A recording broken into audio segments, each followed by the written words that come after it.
Good evening student. दुपारच्या सेशनमध्ये आजच आपण टेक्स्टबुकमध्ये पेज नंबर 140वर असलेला प्रॉब्लेम 7.1 जे की आयोनायझेशन एन्थॅल्पीवर बेस होता ते पाहिलं. आता त्याच्यासोबतच नेक्स्ट पेजवर प्रॉब्लेम नंबर 7.2 आहे आणि त्याचासुद्धा जो बेस आहे, तो जो कॉन्सेप्ट आहे प्रॉब्लेम नंबर 7.2 तो देखील आयोनायझेशन पोटेन्शियलवर आहे. त्याच्यामुळे आजच्या आजच हा व्हिडिओ मी परत काढला. क्वेश्चन आणि त्याचं रिलेटेड जे आन्सर आहे त्याबद्दल चर्चा करूया. म्हणजे आयोनायझेशन एन्थॅल्पीवर जे दोन प्रॉब्लेम्स आपल्या टेक्स्टबुकमध्ये दिलेत ते आपले कंप्लीट होतील. 7.2चा पहिले प्रॉब्लेम मी रीड करतो आणि त्याच्यानंतर मी तुम्हाला एक्सप्लेन करतो. प्रॉब्लेम असा आहे, the value of first ionisation enthalpy of sulphur and chlorine are 1000 and 1256 kilojoule per mole. Explain. आता प्रॉब्लेम आपण नीट वाचल्यानंतर मग प्रत्येक मुद्द्याकडे आपण लक्ष देऊया. सगळ्यात पहिले दुपारच्या सेशनमध्ये आणि आता एक शब्द रिपीट झालाय आणि तो शब्द म्हणजे फर्स्ट आयोनायझेशन एन्थॅल्पी. आता आपण ह्याच्यापूर्वी आयोनायझेशन एन्थॅल्पी म्हणजे काय ते बघितलं. आता आपण बघूया फर्स्ट आयोनायझेशन एन्थॅल्पी म्हणजे काय. फर्स्ट आयोनायझेशन एन्थॅल्पीचा अर्थ असा की कोणताही जर आपण ॲटम घेतला तर त्याच्या व्हॅलन्स ऑर्बिटलमध्ये एक किंवा एकपेक्षा जास्त इलेक्ट्रॉन असतात. जर त्या ॲटम मधला पहिला इलेक्ट्रॉन आपण जर रिमूव्ह केला आणि त्याच्यासाठी लागणारी जी एनर्जी दिली, म्हणजे ॲटम मधला पहिला इलेक्ट्रॉन काढण्यासाठी लागणारी जी एनर्जी आहे त्याला आपण म्हणूया त्याची फर्स्ट आयोनायझेशन एन्थॅल्पी. आता एक इलेक्ट्रॉन काढल्यानंतर देखील आपल्याला असं वाटलं की अजून त्याचा दुसरा इलेक्ट्रॉन देखील आपण काढूया. मग त्या दुसरा इलेक्ट्रॉन जर अजून त्याच्यातला काढायचा असेल, त्या ऑर्बिटल मधला काढायचा असेल, परत त्याला आपण काही एनर्जी द्यावं लागेल. होऊ शकतं ती पहिल्यापेक्षा कमी असेल किंवा काही केसमध्ये पहिल्यापेक्षा जास्त सुद्धा असू शकतं. हे डिपेंड करतं त्याच्या स्टेबिलिटीवरून किंवा त्याच्या इलेक्ट्रॉनिक कॉन्फिगरेशनवर. मग जर दुसरा इलेक्ट्रॉन जर आपण रिमूव्ह केला तर त्याला लागणारी जी एनर्जी आहे त्याला आपण म्हणूया सेकंड आयोनायझेशन एन्थॅल्पी. जर आपण तिसरा इलेक्ट्रॉन काढला तर आपण त्याला म्हणूया थर्ड आयोनायझेशन एन्थॅल्पी.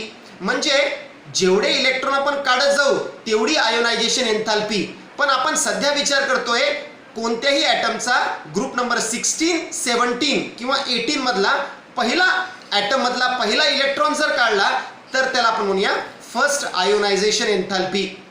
मग इथे सुद्धा शब्द घेतलाय फर्स्ट आयोनायझेशन एन्थॅल्पी. म्हणजे सल्फरचा एकच इलेक्ट्रॉन काढायचा आणि क्लोरीनचा देखील एकच इलेक्ट्रॉन काढायचा.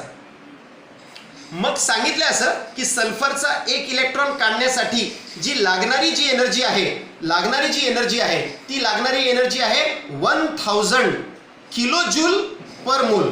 म्हणजे एक मोल एवढं जर सल्फरचे ॲटम घेतले आणि त्याचा एक इलेक्ट्रॉन जर काढला तर त्याला 1000 किलो जूल एवढी एनर्जी लागते.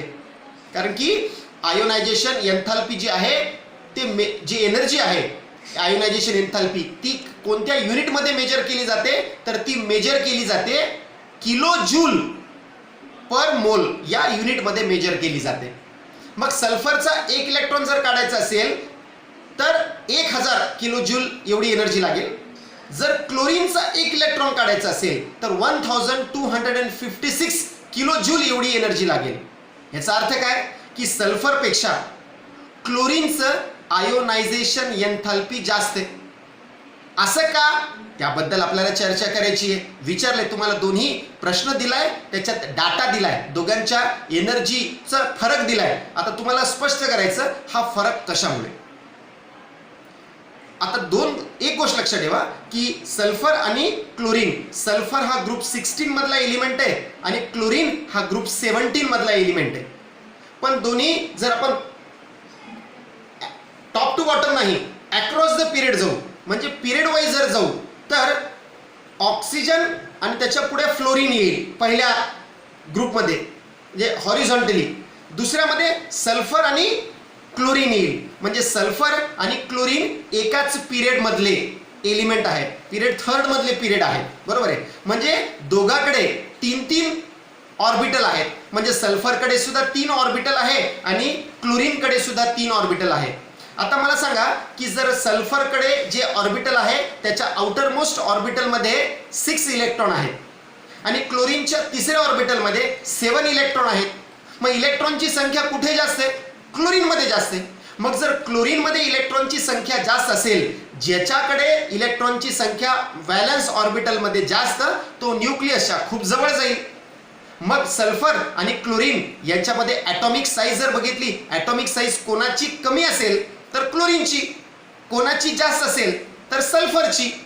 मग आता ॲटॉमिक साईज जेवढी ज्याची कमी, त्याच्यातला इलेक्ट्रॉन काढायला जास्त एनर्जी, म्हणजे आयोनायझेशन एन्थाल्पी तेवढा जास्त.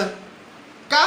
कारण की ॲटॉमिक साईज जे इलेक्ट्रॉन जास्त होते ते न्यूक्लियसच्या जवळ गेले. का गेले जवळ? तर न्यूक्लिअर चार्ज वाढला. न्यूक्लिअर चार्ज म्हणजे काय? जितके इलेक्ट्रॉन जास्त ते न्यूक्लियसच्या तेवढे जवळ जातील. त्या प्रोसेसला न्यूक्लिअर चार्ज असं पण म्हणूया.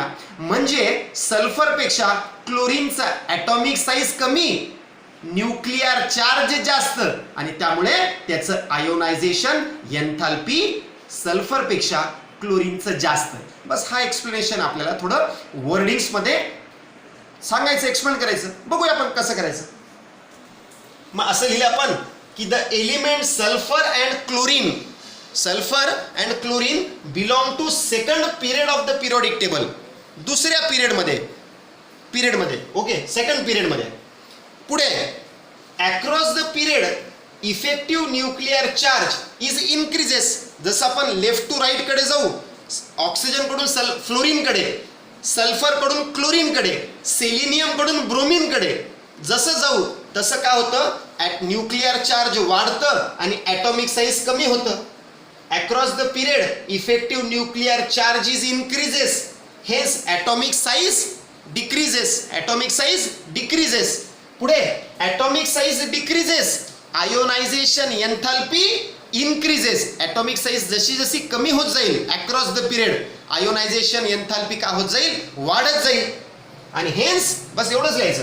हा एक मुद्दा. दुसरा मुद्दा, hence ionisation enthalpy of sulphur is 1000 kilo joule per mole and that of chlorine is 1256, 1256 kilo joule per mole. म्हणजे सल्फरपेक्षा क्लोरीनची आयोनायझेशन एन्थाल्पी जास्त का आहे? फक्त एवढं लिहायचं. Across the period atomic size decreases, effective nuclear charge increases, hence ionisation enthalpy increases. त्यामुळे सल्फरचं 1000 kilo joule per मोल एवढी आयोनायझेशन एन्थाल्पी आणि क्लोरीनची 1256 किलो जूल एवढी एनर्जी. पहिल्याचा दुपारचा एक मुद्दा आणि आताचा दोन्ही मुद्दे आपले एकदम क्लिअर झाले. आता उद्याच्या सेशनमध्ये इलेक्ट्रोनिगेटिव्हिटी हा नवीन एक पॉईंट चालू करू. Okay, bye.